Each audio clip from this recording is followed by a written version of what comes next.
रोहन अग्रवाल का क्वेश्चन है, इनका फॉलोअप क्वेश्चन है कि मैं बहुत बार क्या होता है कि सपोज़ कोई स्टॉक नीचे आ रहा है, मैंने यहाँ पे खरीद लिया, तो उसके बाद हो सकता है कि वो स्टॉक और नीचे जाए। उन्होंने ये बोला था, मैंने बोला था कि यार चांसेस 50-50 है, आप कुछ भी करो, कहीं पे भी खरीदो कि ऊपर जाएगा नीचे जाएगा, चांसेस 50-50 है।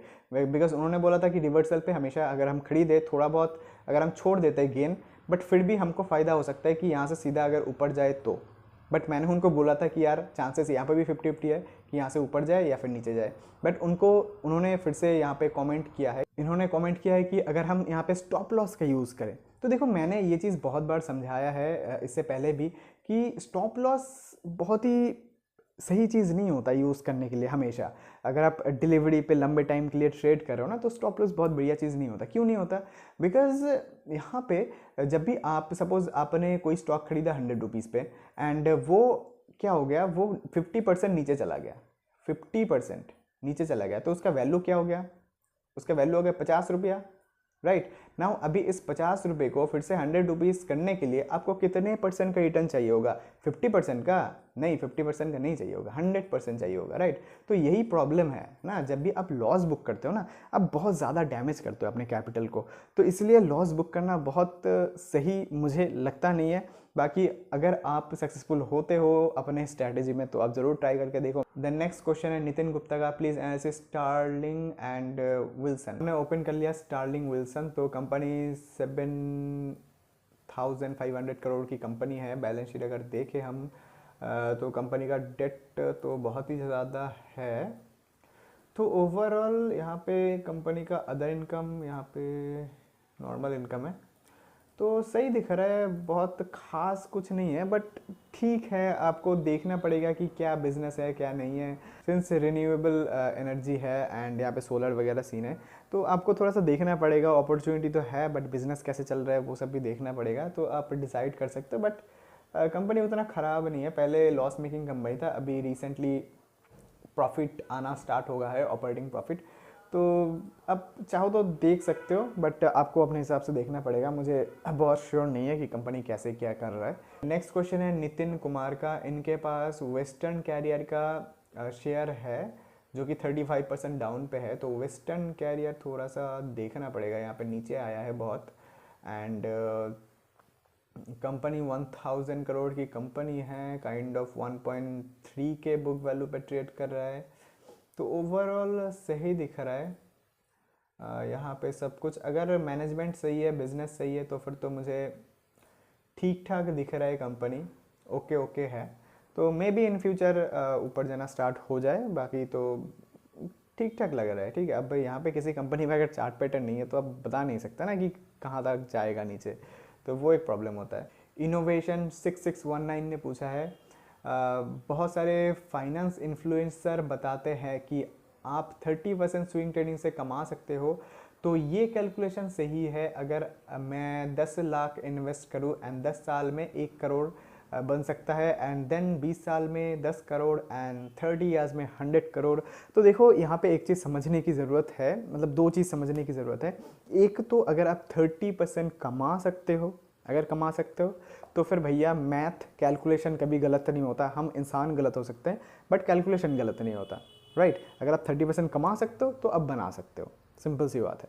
एंड अगर आप नहीं कमा सकते तो अब नहीं बना सकते ना। यहाँ पे एक और इम्पॉर्टेंट चीज़ क्या है, एक और इम्पॉर्टेंट चीज़ ये है कि बहुत बार क्या होता है कि थोड़ा बहुत इनकम होने के बाद ही हमको लगता है कि यार नहीं, अपना जो पीसी है ना वो थोड़ा पुराना हो गया है, राइट। अपना जो मोबाइल है वो थोड़ा पुराना हो गया है, राइट। अपना जो कार है वो थोड़ा सा पुराना हो गया है, कुछ नया चाहिए, बढ़िया चाहिए। उसने इतना महंगा कार खरीद लिया, मेरा पुराना कार मैं क्यों चलाऊँ, मुझे भी नया चाहिए, राइट। तो ये सभी चीज़ें होता है एंड उस वजह से लोगों का जो ग्रोथ है उसमें ब्रेक भी लग जाता है, तो वो सभी चीज़ें आपको देखना पड़ेगा। बाकी अगर आप 30% कमा सकते हो तो आप ज़रूर बना सकते हो, बिकॉज ये कैलकुलेशन है, राइट। हम इंसान गलत होते हैं, कैलकुलेशन नहीं होता।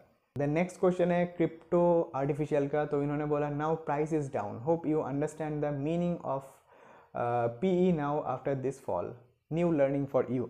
ओके, तो यहाँ पे मे बी उन्होंने थोड़ा सा मजाक करके बोला है new learning for you, because ये चीज़ मैंने बहुत बार बोला है वीडियोस में, बिकॉज मैं बोलता हूँ। इसका रीज़न क्या है? इसका रीज़न ये है, ये नहीं है कि मैं आपको बोल रहा हूँ कि नहीं देखो आपको कुछ नहीं पता, मुझे सब पता है। It's not like that. मैं सिर्फ इसलिए बोलता बिकॉज वो चीज़ मैंने अपने चैनल में इससे पहले बताया नहीं है, राइट। एंड बहुत लोग सीखने के पर्पज़ से आते हैं एंड उनको बहुत ज़्यादा आइडिया नहीं होता, तो इसलिए मैं हमेशा बोलता हूँ नोट करो, राइट। तो वही बात है। एंड यहाँ पे जब बात आती है पी की, एंड ये कौन सी कंपनी की बात कर रहे हैं, रिलैक्सो फुटवेयर की, जो कि अपने वीडियो बनाने के बाद बहुत नीचे आया है, राइट। एंड यहाँ पे इम्पॉर्टेंट चीज़ ये समझने वाली बात है कि ओवरऑल मार्केट जब नीचे आया है तो ये कंपनी भी नीचे आ गया, तो इसमें कोई बड़ी बात नहीं है ना। वही बात है, स्टॉप लॉस क्यों लगाना, नीचे आया है, अगर बढ़िया कंपनी है, अपने रिसर्च से इन्वेस्ट किया तो एवरेज करो, और सस्ते में मिल रहा है और बढ़िया वैल्यूएशन पे मिल रहा है। ये ऐसा नहीं है कि दिस और दैट, ठीक है, हम सही या फिर गलत हो गया, नहीं। हम को एक चीज़ समझना पड़ेगा कि अगर शेयर हमको इससे पहले यहाँ पे अट्रैक्टिव लग रहा था एंड अगर वो इससे नीचे आता है तो हमें यहाँ पे और ज़्यादा अट्रैक्टिव लगना चाहिए। ये माइंडसेट होना चाहिए, ना कि यहाँ से नीचे आ गया तो मैं गलत हो गया। नहीं रे बाबा, मैं गलत नहीं हुआ। मैंने इससे पहले भी वीडियो बनाया था कुछ टाइम पहले कि मैं कौन कौन से शेयर खरीद रहा हूँ, वैसा कुछ करके एक वीडियो बनाया था। तो वहाँ पे जितने भी शेयर मैंने डिस्कस किए थे सारे के सारे अभी लॉस में हैं। इसका मतलब क्या ये नहीं कि वो स्टॉक्स मेरे पोर्टफोलियो में नहीं है ना। तो यही चीज़ आपको समझना पड़ेगा कि कंपनीज बढ़िया है, अगर कन्विक्शन है, अपना कॉन्फिडेंस है, तो फिर उसको एवरेज करना है एंड देन फिर जब ऊपर जाएगा तो जाएगा। सारी कंपनीज नीचे आए तो वो भी आ गया, राइट। एंड ऐसा नहीं है कि ज़्यादा पी वाले कंपनीज में टारगेट अचीव नहीं होता। एक कंपनी है डीवीज लैब करके, हमने वीडियो बनाया था, कहाँ गया ये था, यस हाँ, डीवीज लैब करके। तो इसका जब हमने वीडियो बनाया था तब उसका ऑलमोस्ट 70 का पी था, 70 का पी था। 40% का टारगेट अचीव हुआ था वहाँ से वीडियो बनाने के बाद, राइट। तो ऐसा नहीं है कि हाई पी वाले स्टॉक में टारगेट अचीव नहीं होता, वहाँ पे भी टारगेट अचीव होता है। यहाँ पे ओवरऑल मार्केट जो सेंटिमेंट है वो खराब था, तो इसलिए सारे कंपनीज नीचे आ गए। ऐसा नहीं है कि ये कंपनी सिर्फ अकेला नीचे आया है, ठीक है। तो इसलिए वही मैं बोलता हूँ कि यहाँ से जो मैं बता रहा हूँ वहाँ से आपको सीखना है, समझना है, बाकी अपना एनालिसिस करके आपको काम करना है। तो वही बात है, आपको अपने हिसाब से करना है, आपको अपने हिसाब से अपना रिस्क मैनेज करके चलना है, राइट। तो ओवरऑल कोई बात नहीं। यहाँ पे टाटा टेक, यार यहाँ पे हिंदी में लिख दिया इन्होंने, ओके इंग्लिश में मैंने ट्रांसलेट कर दिया। How is Tata Tech doing bro. Tata Tech हमने वीडियो बनाया था आई गेस। टाटा टेक अच्छी company I guess, Tata Tech, Tata Technologies. तो हाँ हमने वीडियो बनाया था आई गेस। कंपनी बढ़िया है, कंपनी का सही है सब कुछ, कंपनी बढ़िया है, कोई इशू नहीं है कंपनी में। देन अबिन तोमोई का क्वेश्चन है, is good for by coffee day now.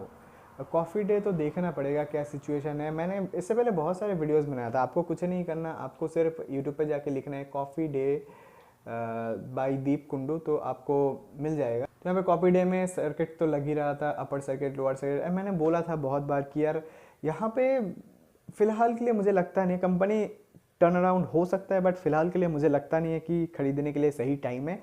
बाकी आपको देखना है, राइट। एंड देन यहाँ पे रोहन अग्रवाल में बोला था, are you interested in trading in the their futures. इन्होंने बंधन बैंक के बारे में मैंने जो बोला था फ्यूचर में, हाँ तो बंधन बैंक में देखो फ्यूचर में अपॉर्चुनिटी बन रहा था। मैं अगर यहाँ पे ओपन करूँ BNDHAN, तो बंधन बैंक पे फ्यूचर में अपॉर्चुनिटी बन रहा था। यहाँ पे मैंने वीडियो बनाया था, तो वहाँ से ऑलमोस्ट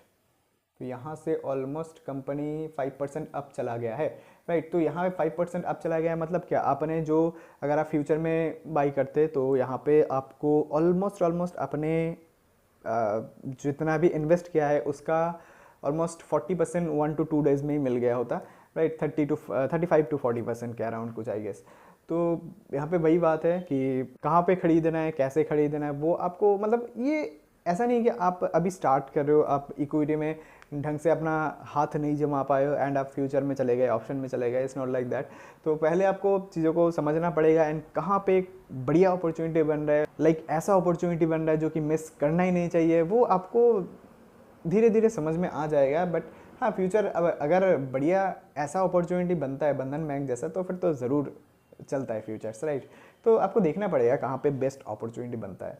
देन नितिन गुप्ता का क्वेश्चन है, other finance companies are available at 1 to 1.5 book value like Spandana, Sphoorty, fusion micro finance, why you buy this stocks at 2.6 book value. तो इन्होंने मैंने एक कंपनी के बारे में वीडियो बनाया था जिसका नाम है पैसा लो। तो उसका बुक वैल्यू था 2.6 एंड उन्होंने बोला दूसरे कंपनीज के ऊपर वीडियो क्यों नहीं बनाते, बिकॉज उन सभी कंपनीज के ऊपर हमने वीडियो बनाया है तो इसलिए नहीं बनाते।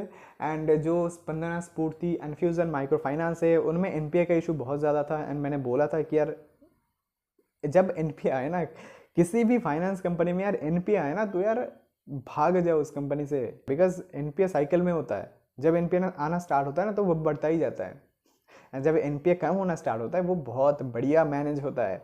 ठीक है, तो इसीलिए आपको समझना पड़ेगा कि यार इन सभी कंपनी में इन फ्यूचर अपॉर्चुनिटी आ सकते हैं, बट फिलहाल के लिए मुझे लगता नहीं है। अभी जब मैंने वीडियो बनाया था तब मैंने देखा था तब मुझे लगा नहीं था, एंड फिलहाल के लिए आई डोंट थिंक अभी भी टाइम है। तो रोहन अग्रवाल का एक और क्वेश्चन है, अरे सर ऐसा क्यों बोलते हो, वीडियो थोड़ा बोरिंग था etcetera etcetera.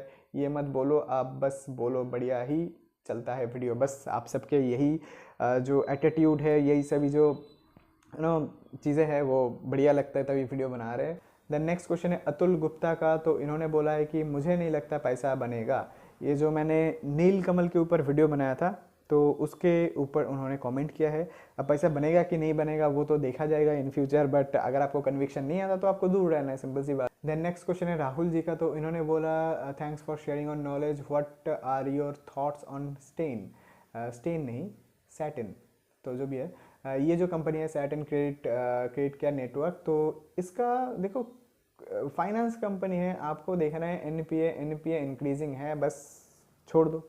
Then next comment है नितिन गुप्ता का, इन्होंने हमारे नील कमल वाले वीडियो में कमेंट किया है कि ये और ज़्यादा नीचे आ सकता है। अब देखो नीचे आएगा कि नहीं आएगा वो ना ही आपको पता है ना ही मुझे पता है, हम बस यहाँ पे एक सही अप्रोच से अपना इन्वेस्टमेंट प्लान कर सकते हैं। देन यहाँ पे एक और बहुत ही बढ़िया कमेंट नीरज जी की तरफ से लास्ट कमेंट है कि I always happy when market fall because I purchase again my best fundamental stock, this is the opportunity that comes after a long time. ये हुई ना एक वाइज इंसान वाली बात। तो जितने भी लोग ये बात समझ गए तो वो बहुत कुछ समझ गए। तो जो भी है नीरज जी बहुत अच्छा कर रहे हैं, keep it up, and I hope आपको चीज़ें क्लियर हो गया होगा। कुछ और क्वेश्चन है कमेंट करो, नेक्स्ट संडे Q&A वीडियो में हम ज़रूर लेंगे। तो फिर मिलते हैं, सब्सक्राइब करना, लाइक करना मत भूलना, शेयर करो, फिर मिलते हैं नेक्स्ट वीडियो में, तब तक के लिए बाय।